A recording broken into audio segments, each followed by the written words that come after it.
اب ہم بات کرتے ہیں کہ جو ایمان کے ارکان ہیں تو ان میں سے پہلا رکن کیا ہے؟ تو پہلا رکن یہ ہے کہ اللہ سبحانہ و تعالیٰ پر ایمان لانا۔ تو اس رکن میں اللہ سبحانہ و تعالیٰ کے وجود،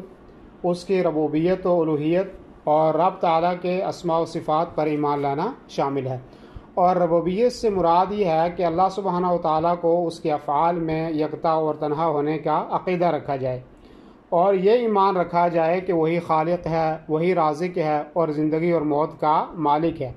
یہ توحید کی ایک ایسی قسم ہے کہ جس کا اقرار مشرکین بھی کرتے تھے، لیکن ان کا یہ اقرار اللہ سبحانہ و تعالیٰ کے نزدیک انہیں کچھ بھی نفع نہ پہنچا سکا۔ اللہ سبحانہ و تعالیٰ فرماتا ہے وَلَئِن سَأَلْتَهُم مَّنْ خَلَقَ السَّمَاوَاتِ وَالْأَرْضَ وَسَخَّرَ الشَّمْسَ وَالْقَمَرَ لَيَقُولُنَّ اللَّهُ فَأَنَّىٰ يُؤْفَكُونَ۔ یہ سورہ عنکبوت کی آیت ہے کہ اگر ان سے پوچھا جائے، سوال کیا جائے کہ آسمان و زمین کو کس نے تخلیق کیا ہے، سورج اور چاند کو کون مسخر کرتا ہے، تو وہ کہتے ہیں کہ ضرور اللہ ہی یہ سب کرتا ہے۔ تو پھر ان سے کہا جاتا ہے کہ پھر آپ کہاں بھٹک رہے ہو؟ تو پرانے دور سے لے کر اب تک کی تاریخ میں توحید ربوبیت کے منکرین بہت ہی کم رہے ہیں۔ یہ منکرین بھی ایسے ملحدین ہیں کہ جنہوں نے اپنے دل کی گہرائیوں میں اس کی معرفت و آگاہی رکھنے کے بعد بھی اس کا انکار کیا ہے۔ اور اللہ رب العالمین سورہ النمل کی آیت نمبر 14 میں فرماتا ہے وَجَحَدُوا بِهَا وَاسْتَيْقَنَتْهَا أَنفُسُهُمْ ظُلْمًا وَعُلُوًّا۔ انہوں نے ظلم اور تکبر کی وجہ سے انکار کر دیا، حالانکہ ان کے دل ان کا اچھی طرح یقین کر چکے تھے، وہ جانتے تھے کہ یہ بات درست ہے، دل سے ان کو یقین تھا، لیکن بس جو ہے تکبر اور عناد کی وجہ سے وہ انکار کرتے تھے۔ تو توحید الوہیت یہ ہے کہ بندے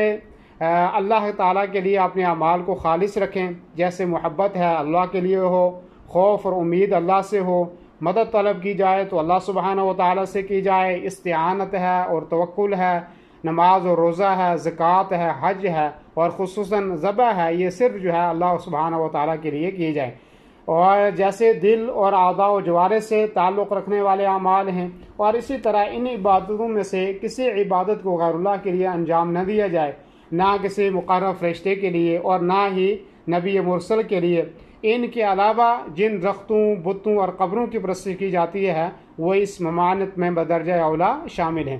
کیونکہ یہ شرک اکبر ہے اور ایسا گناہ ہے کہ جس میں اگر کوئی انسان ملوث ہو اس پر مصر رہے اور بغیر توبہ کے اسی حال میں اس کی وفات ہو جائے تو اس کی بخشش بھی نہیں ہوگی۔ اللہ سبحانہ و تعالیٰ فرماتا ہے ان اللہ لا یغفر ان یشرک بہ ویغفر ما دون ذلک لمن یشاء، کہ اللہ رب العالمین شرک جیسے بڑے گناہ کو نہیں معاف کرے گا، اس کے علاوہ اللہ تعالیٰ جس گناہ کو معاف کرنا چاہے گا وہ معاف کر دے گا۔ یہ سورہ النساء کی آیت نمبر 48 ہے۔ اسی طرح اللہ سبحانہ و تعالیٰ سورہ المائدہ کی آیت نمبر 72 کے اندر فرماتا ہے انہ من یشرک باللہ، وہ آدمی کی جس نے اللہ کے ساتھ شرک کی، فقد حرم اللہ علیہ الجنہ، تو اس کے اوپر اللہ سبحانہ و تعالیٰ نے جنت کو حرام کر دیا ہے، ومأواہ النار، اس کا ٹھکانہ جہنم ہے، وما للظالمین من انصار، اور ظالمین کے لیے کوئی بھی مددگار جو ہے وہ نہیں ہوگا۔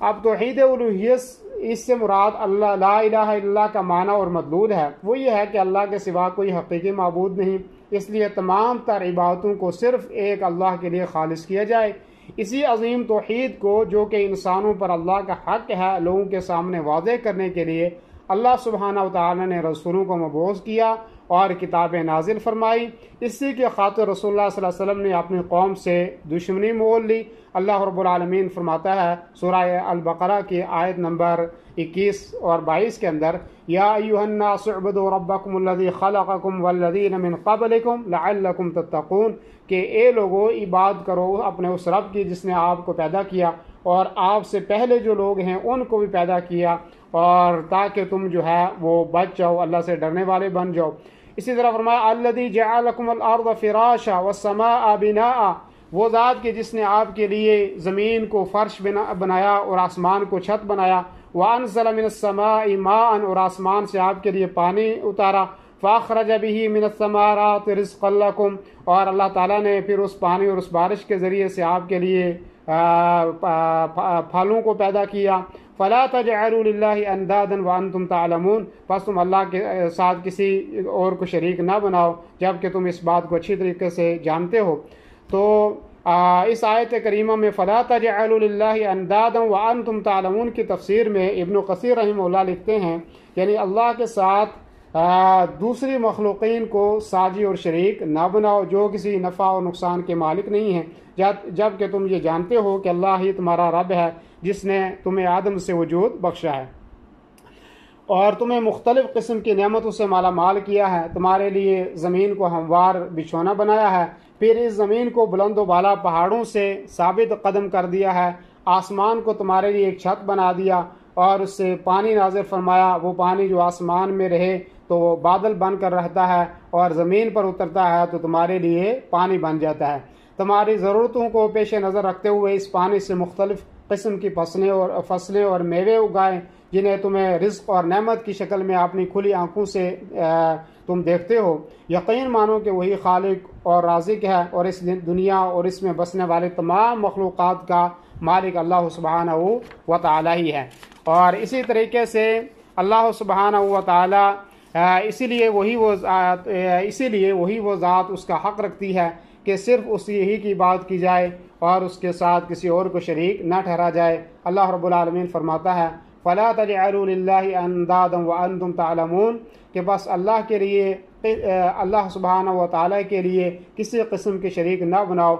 جو کہ تم جانتے ہو۔ صحیحین میں ابن مسعود رضی اللہ عنہ سے مروی ہے، وہ کہتے ہیں کہ میں نے کہا اے اللہ کے رسول سب سے بڑا گناہ کیا ہے؟ آپ نے فرمایا تم اللہ کے ساتھ کسی کو شریک ٹھہراؤ جب کہ اس نے تمہیں پیدا فرمایا۔ قرآن کریم کے اندر ربوبیت کے دلائل بکثرت موجود ہیں، توحید ربوبیت کا اقرار کرنے سے یہ لازم آتا ہے کہ تمام عبادتوں کا مستحق بھی اللہ سبحانہ و تعالیٰ ہی کو مانا جائے، کیونکہ جو خالق و رازق اور منعم و مالک اور کائنات کا کارساز ہوگا وہی اس بات کا حقدار بھی ہوگا کہ صرف اسی کی عبادت کی جائے۔